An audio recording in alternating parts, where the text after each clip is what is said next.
Well, howdy, guys and gals. This is going to be a Pontifications in Paradise. You don't know how hard it is to make one when you take on a big subject and keep it fairly short. This is like my third attempt, and then I start rambling, and then Wavy gets off on some kind of tangent, and then I stop the video, and then take care of it, and then I come back and I go, I'm actually glad she did that, because I just erase it and start her over. So if you're seeing this one, this is the one that actually worked. So, but yeah, we are literally in a kind of paradise today. We're on this little island that almost looks like a South Pacific atoll. It's got a lagoon and stuff. It's really awesome.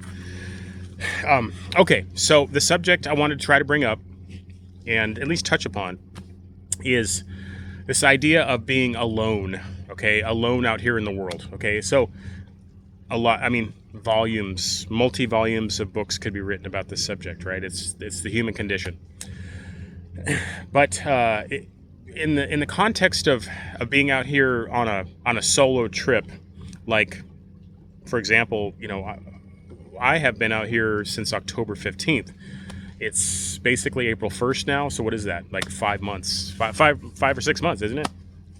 And I never consider myself an authority on any subject, but if I was, it might be how do you go so long, being alone, right? And so I'm going to try to talk about that a little bit because I think it could be important for folks. I hear from a lot of people, I've been doing this YouTube thing now for going on 8 years, and slowly, it's a very slow burner, channel, and I have made connections and even made friends for several years now, long before I even started the loop. But ever since the loop started, my channel's like doubled in size and viewers and views and stuff. And so I've even been hearing from more people, which is great. And that is probably the biggest benefit of having a YouTube channel is it just automatically brings people into your life that have common interests, as long as you're displaying your true interests, right? Which I am. So people interested in shanty boats and budget travel and scooters and beagles and stuff like that. So what a blessing. What a blessing. So inevitably, I can tell by the algorithm, what's the word I'm trying to think of here? When I look back on the analytics of my channel, I can tell, like, my channel is very male-centric, okay? It's 90% plus male viewers. I understand why. But I don't need to go into that because it would just it could take up this whole video. But what that should show is that if you're watching Wavy and I doing this trip and it's appealing to you and it's something you want to do, something like it, okay, then it's probable that you are a single male. Now, that's not always the case. I have friends who have wives, and they it goes anywhere from they would like to do the loop, or they'd like to do a trip like this, a long extended adventure, and they're going to just do it, and their wives are going to let them, or they might catch up with them periodically, or there's a few that'll actually do it with them. Okay, now that's the rarest one. I mean, it's just the truth. This has been my observations for my entire life. Being a naturally kind of adventurous type of person, is there are just way more men who want to do this type of stuff than women. There's lots of reasons about it. Some of them can be talked about, and some of them, it's like this big shield of protection around the subject that the second you start talking about it, so many people get offended about it, especially women, right? But, I think we can, like, solidly say that, like, women just want, maybe even need more comfort than the average, budget adventure will afford. Now, I can hear it out there. There are women they go on kayaking trips, they go on canoe trips, they go camping. Sometimes I've met women they just leave men in the dust. I mean, like, it's, they're so adventurous, more adventurous than me. Well, in some ways, and they're a rare blessing. I've always wanted one for my own, but they tend to want, they get snatched up real quick because there's just so many men out there that it's their picking. The ratios are terrible when it comes to, there's so many more men than there are women. So I'm talking about this partnership. If like I'll just speak for myself here. How could I improve? I'm checking on Wavy here. How can I improve this situation that I'm in, right now? Like well, there's a couple of ways. I've always wished I could find a woman, a partner that wanted to do this kind of stuff with me. I've said this forever, okay? And without going too much into details, I mean, I have found one or two. It was kind of before I knew what I was looking at exactly and just how rare it was, where I would have, if I had a chance today, I'd just grab onto her and never let go, right? But typically when I was in that phase of my life trying to partner up with a woman, I met a lot. I was being mismatched a lot. And I'm sure I had a big part of that too. So, women that would not do this, okay, this type of stuff. And so I'm trying to circle back around to, like, if you're a single guy and you're going to come out here in the world like this somehow, going to do the loop, do a shanty boat trip, do a scooter trip, or both, or all the above, you're gonna do it alone, and you're gonna have to be okay with that. You're gonna have to make peace with that. Some people already are, some people already have been spending a lot of their life alone, and it just doesn't affect them that much, and it's a continuation of the norm for them, only just in different circumstances. But some might be going from a life of seeing people, coworkers, family around, friends and neighbors, and they kind of have this support community around them, and then they're gonna try to go off on this extended long trip, and it's gonna be a jolt to their system of, like, oh my God, every evening I'm alone. And they, you can go to town, you can go to, I could have went to Sebastian last night and joined the rip-roaring parties going on over there. It's competing bars with live music and stuff. It sounded awesome, but I like it at a distance, I mean, occasionally I'll do it, but I don't mind being alone. But I feel like I have something to say about this, because I want to make sure I can try to make this point in this video. I've used the term reluctant loner. If you look back on my channel, when I did the original Shanty Boat Beagle adventure, it's one of the episodes where it's one of the more viewed episodes, where I tacked on a talk like this, and I tried to explain this, and I still don't know if I can fully. You just kind of have to know what I'm talking about. But for me, I'm not a natural loner. Like, I do like people. I do feel lonely, less and less the older I get. I'm 51 now. But when I was in my 20s and 30s, oh my God, I couldn't stand being alone. I would just do anything to have company. It was a burden on a lot of my friends, I can imagine. I was probably very annoying. I got on a lot of people's nerves because I was so needy. I would just, linger too long, stay at their house for overnight and days until they were running me out and stuff. It was terrible. And I could say a lot about it, but, like, I used to just be it was so hard for me to spend time alone in my head. Okay. But now it's not the case. Okay. And I'm trying to be as, like, truthful about this as possible. Okay. Is that, I don't really ever feel lonely anymore. I can feel it sometimes trying to bubble up in my subconscious or something, and I recognize it. I'm like, oh, that's interesting. I haven't seen that in a while.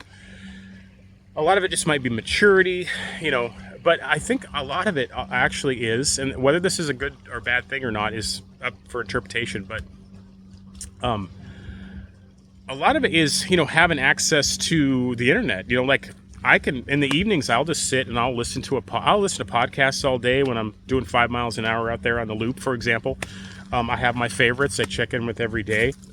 I've got favorite channels that I listen to. all these people, by extension, are kind of like, friends of mine in a way. Now, do they actually know who I am? No. There's a couple of them I've, exchanged emails with and stuff like that, which is fine. But, you're getting into a different territory if you start thinking people online like that are, real friends. Because, but, so I'm on the other side of it too, right? Where it's like I get to hear from a lot of people, and I love it. And so it's probably contributed to why I'm trying not to move too fast, guys, so you don't get dizzy in the background here. But I also think better when I move, when I walk. So, what was I saying? I think what's contributed to the fact that I don't get as lonely as I used to is we've this world we live in now where we're all connected. We're never really alone, and but it's a double-edged sword, because now, and people used to, if you're old enough, you can remember people used to spend a lot of time together, like physically together in person, whether it be in groups or intimate relationships or whatever. And now the world has become so atomized that people are quickly replacing their social life with just online stuff, through apps and social media and stuff like that. Now, when I say it's a double-edged sword, for example, when I'm out here on this trip, it helps me to feel not lonely when I can talk to you guys, or when I can respond to comments, or I can go over to Facebook. I'm not a huge Facebook person, but I'm on a couple of looper forums at the moment, and I could start a thread and say, hey, this is where we're at today, and then people can comment and stuff, and it's all like people with these common interests in wanting to do the loop, or they're already on the loop, or they're on the loop now, or whatever. So, so that helps with feeling connected. It's this human condition that we're trying to manage, and we, and human beings generally are social creatures. Okay, some more than others. So I would say that, like, all the social media stuff, has helped a lot for me, and it might help for you. If that's something that could benefit you, to help you to not let your whole trip be ruined by feeling lonely, which, it sounds drastic, but it can happen. It used to happen to me back when I tried to go. I had these, grand ideas of going on adventures, and like in my 20s. I could give you a quick example. I went to Eastern Europe once in the winter. I actually hitchhiked from California, where I lived, Northern California, where I grew up and I lived at the time. And I hitchhiked all the way across the country to the East Coast, got a cheap ticket on a flight. I flew to Eastern Europe. I ended up in Zagreb, Croatia. I got a job teaching English for a short amount of time. I was so broke. I had no money. I had no business trying to do that on as little money as I had. That was very stressful. But even more so was just how lonely I was dragging along my yet to be healed part of myself, and I was my own worst company. I could just get into these bouts of just doubt and despair and loneliness, and it ended up kind of ruining the whole trip. I mean, a lot of times I just pick up and go and move, and that's maybe one of the motivators that makes wandering types of people move around all the time. Is like they're just trying to stay ahead of the loneliness. There's that saying, wherever you go, there you are. And it's trite, but it's very true. It's wherever you go, there you are. And you have to figure out how to be at peace with yourself.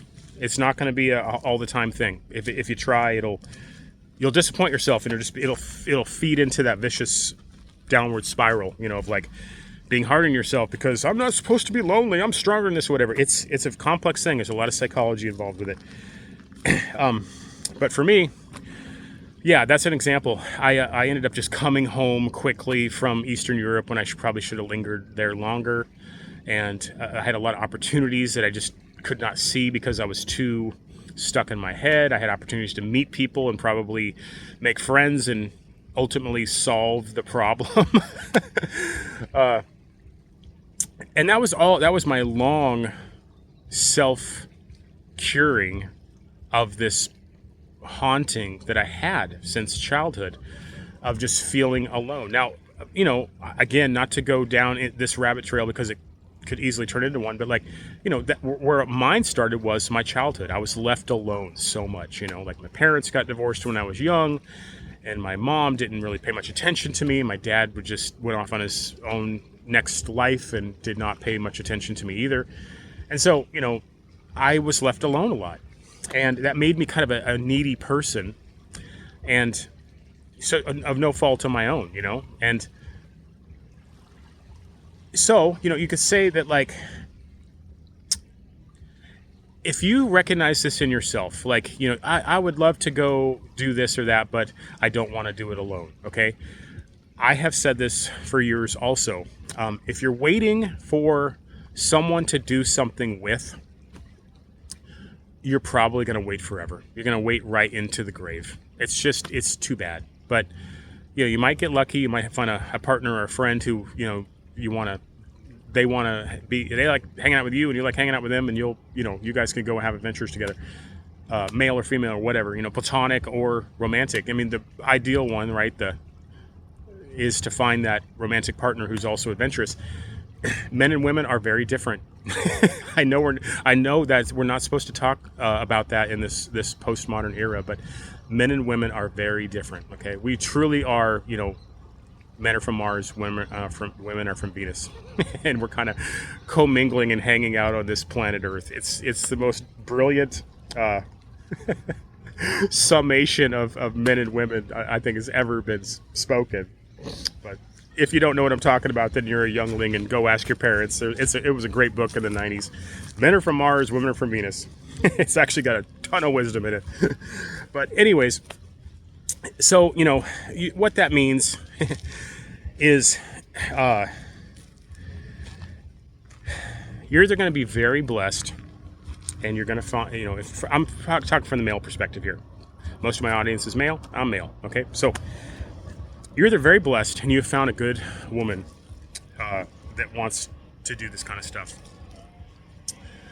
And I hope you're blessed. That's the big part of it, is knowing what you got. Because it's a big part of holding on to it. Got a plane going by here. Or you're not that, you haven't been that blessed in life, and you're gonna, and I guess you could go trying to find it. I wouldn't waste my entire life doing it. That's a piece of advice I would. We got some people coming over here to our little spot. Wavy gravy. Shush. Don't waste your entire life waiting for someone to keep you company on these things that people normally do in retirement and stuff. Like, I'm finally retired. Retirement's canceled in America. That'll be another subject for Pontifications of Paradise. So possibly by default, your only option is to figure out how to do it by yourself and not be miserable in the process, not feeling so lonely that it ruins the experience, because you truly can be in paradise. And if your head is not in the right place, you won't know you're in paradise. You'll feel like you're in hell. But I can tell you, and I can tell you this with some authority and with some conviction, that I'm a living example of that. I used to get dreadfully lonely, and it ruined a lot of the things I tried to do. But it's not the case now. And part of it is because I went and just did it anyways. It was kind of like sticking my toes in the water of life and like testing outside my comfort zone. Can I do this? Can I do this by myself? Can I do this by myself? And it was really, I failed sometimes, and I came back with my tail between my legs, and and sometimes I stayed out there a little longer. The next time I went a little farther and went longer. And eventually I just realized, and this is the key point here I'm going to try to make. There's people over here. People came on my island. Don't they know this is my island? Oh yeah, they're out there kayaking. This is the key point. It doesn't matter where you are. That's the other side of the, the saying, wherever you go, there you are. Well, a tagline should be, it doesn't matter where you are. Home is ultimately here in your heart and in your head.